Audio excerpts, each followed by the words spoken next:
Okay, welcome to The Explainer.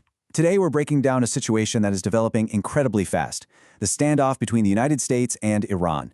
We're talking about military forces ready to strike, while at the very same time, diplomats are still at the negotiating table. So let's just jump right into the headline that has everyone holding their breath. National security officials have apparently told the president that they are ready to go. We're talking prepared for military strikes on Iran potentially as soon as this weekend. The main thing to get here is the readiness. The switch is ready to be flipped at a moment's notice. And yeah, that's the big question, isn't it? What happens now? Are we looking at the final move before a war? Or is this just the most extreme negotiating tactic you can imagine? It's this really tense mix of military muscle flexing and very fragile diplomacy. So let's unpack how we got to this point. All right, let's first focus on the immediate situation. This weekend, really, it's defined by two things that seem to completely contradict each other. You've got this incredible military readiness, and at the same time, a whole lot of indecision right at the top. You know, national security insiders have been using this phrase to describe what's been going on. They're calling it the chessboard strategy.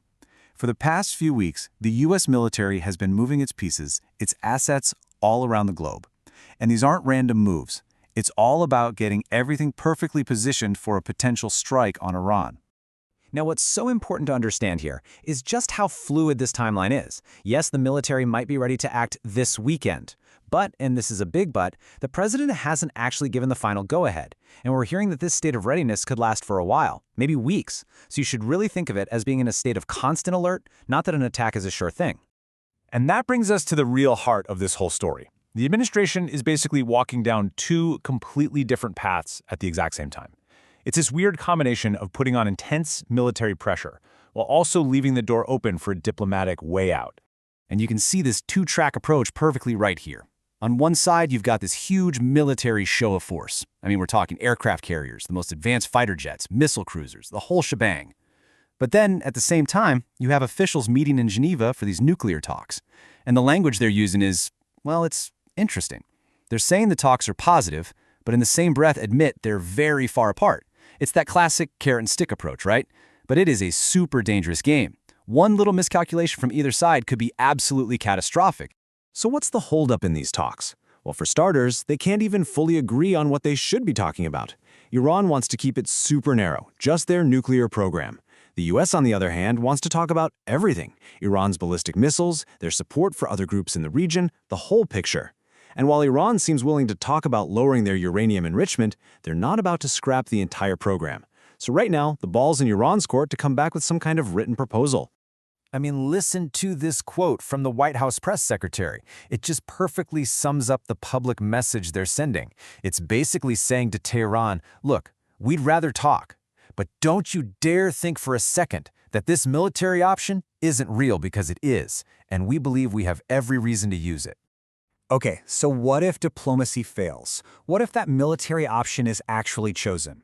Well, experts are warning that any new conflict with Iran would be totally different and way more dangerous than other military actions we've seen in the region. And one huge factor is the immediate human cost. Right now, there are somewhere between 30 and 40,000 U.S. forces in the region. If a conflict kicks off, every single one of them becomes a potential target for retaliation from Iran. That just raises the stakes incredibly high. And to really get why this time is so different, just look at this comparison. Last June, there was a limited U.S. strike reportedly called Operation Midnight Hammer. It was small, surgical, and mostly contained. What military planners are talking about now, it's not even in the same ballpark. It's a massive, weeks-long campaign. And they're worried Iran would see an attack like that as a threat to its very survival, which could cause them to just unleash everything they've got, possibly dragging the entire region into a much, much bigger war. And this quote here from the well-sourced reporter Barak Ravid really drives the point home. We are not talking about a single night of airstrikes. We are talking about, quote, a massive, weeks-long campaign that would look more like full-fledged war. So in the end, it all comes down to this: a huge decision for the U.S. president. It's a choice between a diplomatic path that is full of uncertainty and a military path that is packed with enormous risks and consequences you just can't predict. And that public pressure campaign just keeps going. When the administration says Iran would be very wise to make a deal, that's not just a suggestion. It's a clear signal that a deal is the only smart way for Iran to avoid something really, really bad. And that's where we are right now.